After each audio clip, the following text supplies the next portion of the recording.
सब कुछ सेट रहेगा। আপনি যদি ভালো অ্যানিমেশন সিনেমা খুঁজে থাকেন তাহলে আজকের ভিডিও আপনার জন্য। আজ আমি দেখাবো হিন্দি ডাবিং 5টি অসাধারণ অ্যানিমেশন সিনেমা, যেগুলোতে আছে ফুল অ্যাডভেঞ্চার, অনেক হাসি, আবেগ আর দুর্দান্ত ভিজুয়াল অ্যাকশন। তাই ভিডিওটা শেষ পর্যন্ত দেখুন আর সিনেমাগুলো উপভোগ করুন। প্রথমেই বলি 2023 সালের মাইগ্রেশন সিনেমা নিয়ে। मेरे परिवार से दूर रहना, दूर रहो, दूर रहो, दूर रहो। रक्त घटिया बदबूदार पंछी। कौन बोला रे? ভাবুন তো, আপনার বাবা সবসময় বলে বাইরে যেও না, বিপদ আছে, আর আপনি মনে মনে ভাবছেন একটু ঘুরে আসলে কি এমন হবে।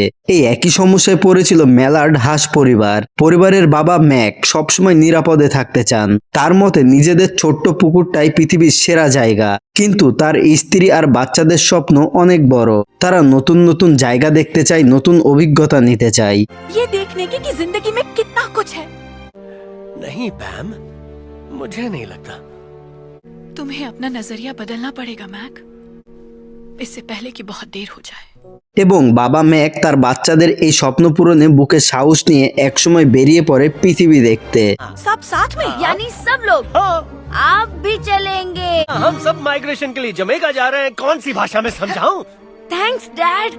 পরিবারের সবাই মিলে রওনা দেয় দীর্ঘ এক যাত্রায়, কিন্তু ভ্রমণ শুরু হতেই দেখা যায় পৃথিবী তাদের কল্পনার মতো এত সহজ নয়। কখনো অদ্ভুত পাখির দেখা, কখনো শহরের ঝামেলা, আবার কখনো এমন সব বিপদ যার জন্য তারা মোটেও প্রস্তুত ছিল না। তবে পুরো যাত্রায় হাসির কোনো কমতি নেই। বিশেষ করে পরিবারের সদস্যদের খুনসুটি আর মজার কথাবার্তা সিনেমাটিকে আরো উপভোগ্য করে তুলেছে। Uncle Jain, uncle dad, uncle Jain आप कहाँ हैं? किसी ने अंकल जैन को खा लिया हो तो मैं आ रही हूँ। मैंने सिखाया, मैंने सिखाया। अपने गंदे धूप को मेरी सैंडविच से दूर रखो। मेरे যারা পরিবার নিয়ে বসে একটি সুন্দর ও মজার সিনেমা দেখতে চান তাদের জন্য নিঃসন্দেহে এই সিনেমাটা বেস্ট হবে বলে আমি মনে করি। टेक ऑफ करते हुए surrender. Take off mode. Take off mode. तुम टूथपिक को घर नहीं ला सकती। पर टूथपिक को घर आना है। मुझे लगता है तुम्हें उसे अब बाय कहना चाहिए, ठीक है हनी? ठीक है। এবার বলি 2021 সালের লুকা সিনেমার কথা। সুন্দর সমুদ্র উপকূলে পানির নিচে থাকে এমন কিছু প্রাণী যারা পানিতে থাকলে মনস্টার রূপ ধারণ করে, কিন্তু পানির বাইরে গেলে তারা মানুষ রূপ ফিরে পায়। ঠিক তেমনি লুকা, সে দেখতে একেবারে সাধারণ কিশোরের মতো হলেও সে আসলে সাধারণ মানুষ না। সে আসলে সমুদ্রের নিচে থাকা এক অদ্ভুত প্রাণী।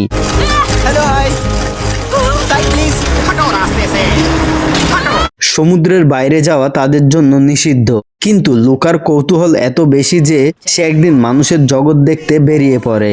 पानी के ऊपर जाना तो बिल्कुल भी नहीं है, समझे? पानी के ऊपर सब कुछ बहुत मस्त है। সেখানে তার পরিচয় হয় আলবার্তো নামের আরেক বন্ধুর সাথে, এবং তার বন্ধুও তার মতোই কোনো সাধারণ মানুষ না। এরপর দুজনের মধ্যে বন্ধুত্ব জমে ওঠে এবং তারা এমন সব দুষ্টুমি শুরু করে যা দেখে আপনার নিজের ছোটবেলার কথা মনে পড়ে যাবে। अब तुम्हारी बारी, तुम बोलोगी। तुम्हारा दिमाग खराब है स्टूपिडो। তাদের সবচেয়ে বড় স্বপ্ন হলো একটি স্কুটার কেনা এবং পুরো পৃথিবী ঘুরে বেড়ানো। কিন্তু সমস্যা হলো মানুষ যদি জানতে পারে তারা আসলে সমুদ্রের প্রাণী, তাহলে বড় বিপদ হতে পারে। मम्मा मिया। मेरा भाला दो, फास्ट। अल्बर्टो। नहीं, रुक जाओ, बाहर मत आना। আর সবচেয়ে বড় বিষয়, তাদের এই স্বপ্ন একদিন দুই ভাগে ভাগ হয়ে যায়। বন্ধুত্ব, স্বপ্ন আর নিজের পরিচয় খুঁজে পাওয়ার গল্প নিয়ে তৈরি এই সিনেমাটি সত্যি হৃদয় ছুঁয়ে যায়। समुद्री राक्षस। तुम लोगों ने सुना? इस तरह। लूका? आगे बताना। এবার বলি 2021 সালের Raya and the last dragon সিনেমার গল্প। একসময় কুমান্দ্রা নামে এক জাদুকরী রাজ্যে মানুষ আর ড্রাগন একসাথে শান্তিতে বসবাস করত, কিন্তু এক ভয়ঙ্কর শক্তি সবকিছু ধ্বংস করে দেয়। মানুষের মধ্যে শুরু হয় বিভেদ, অবিশ্বাস আর লড়াই।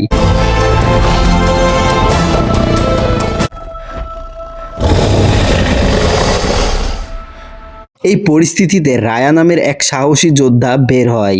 শেষ জীবিত ড্রাগনকে খুঁজে বের করার অভিযানে পথে সে নানা ধরনের মানুষের সঙ্গে দেখা করে, কেউ বন্ধু হয়, কেউ আবার শত্রু। আর এখানেই শুরু হয় সিনেমার আসল মজা, কারণ রায়া যতই এগিয়ে যায় ততই বুঝতে পারে যে শুধু শক্তি দিয়ে সব সমস্যার সমাধান হয় না, কখনো কখনো বিশ্বাস করাটাও খুব জরুরি। इतना जानती हूँ कि मुझे उन पे और उन्हें मुझ पे भरोसा था।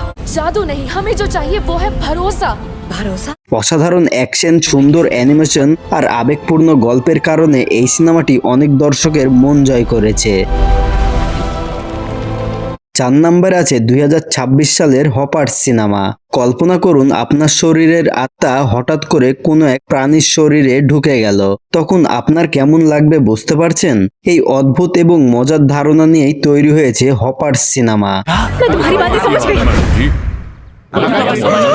সিনেমার গল্পে দেখা যায় নতুন এক প্রযুক্তির সাহায্যে মানুষ প্রাণীদের জগতে প্রবেশ করতে পারে এবং তাদের চোখ দিয়ে পৃথিবীকে দেখতে পারে এবং তাদের ভাষায় কথা বলতে পারে। बॉम्बला आज की सारी मीटिंग कैंसिल। चला मंडली, मेबल का स्वागत करो। শুরুতে বিষয়টা অনেক মজার মনে হলেও ধীরে ধীরে নানা জটিলতা তৈরি হতে থাকে। इंसानों को मसल देंगे। क्या मसल देंगे? मसला इतना बड़ा नहीं है कि किसी को मसलना पड़े। প্রাণীদের জীবন যে মানুষের কল্পনার চেয়ে অনেক কঠিন সেটি বুঝতে শুরু করে সবাই। ये मेबल तो जानवरों के लिए किसी टाइप की मसीहा बन गई है। এদিকে ভুল বুঝাবুঝি, দৌড়ঝাঁপ, হাস্যকর ঘটনা আর রোমাঞ্চকর মুহূর্ত মিলিয়ে সিনেমাটি হয়ে ওঠে দারুণ উপভোগ্য। যারা নতুন ধরনের গল্প পছন্দ করেন তাদের জন্য এটি হতে পারে একটি চমৎকার অভিজ্ঞতা। এবার বলি লিস্টে থাকা 5 নম্বর সিনেমা নেজা 2 এর গল্প। मैं हूँ नेजा, तीसरा और इकलौता राजकुमार। वाह! नजर न लग। ছোটবেলা থেকে আমরা সবাই শুনে এসেছি ভালো মানুষ হও তাহলেই সবাই তোমাকে ভালোবাসবে, কিন্তু নেজার জীবনের ব্যাপারটা একদম উল্টো। নেজা এমন এক ছেলে যাকে অনেকেই ভয় পায়, ভুল বোঝে, এমনকি দূরে সরিয়ে রাখে, কিন্তু তার ভিতরে লুকিয়ে আছে অসাধারণ শক্তি আর সাহস। मेरी जान की फिक्र मत करो, अपनी जिंदगी बचाओ। माफ कीजिए। প্রথম সিনেমার ঘটনার পর এবার নেজাকে আরো বড় চ্যালেঞ্জের মুখোমুখি হতে হয়। তার বন্ধুদের বাঁচানো, নিজের শক্তিকে নিয়ন্ত্রণ করা এবং নতুন শত্রুদের মোকাবেলা করার দায়িত্ব এসে পড়ে তার কাঁধে। हम दोनों ही खलनायक हैं। मैं कोई आम खलनायक नहीं हूँ। এরপর শুরু হয় দুর্দান্ত সব যুদ্ধ, চোখ ধাঁধানো অ্যানিমেশন আর আবেগ ভরা মুহূর্ত। नहीं माँ, आपको चोट लग जाएगी। সিনেমার সবচেয়ে মজার বিষয় হলো নেজা যতই শক্তিশালী হোক না কেন সে মাঝে মধ্যে এমন সব কাণ্ড করে বসে যে হাসি চেপে রাখা কঠিন হয়ে যায়।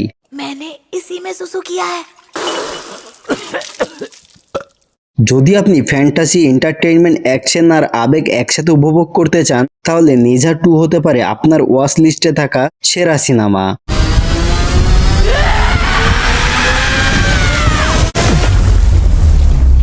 সো আজকের ভিডিওটা এই পর্যন্তই। ভিডিওটা ভালো লাগলে একটা লাইক এবং চ্যানেলটা সাবস্ক্রাইব করে দেবেন পরবর্তী ভিডিও দেখার জন্য। ধন্যবাদ।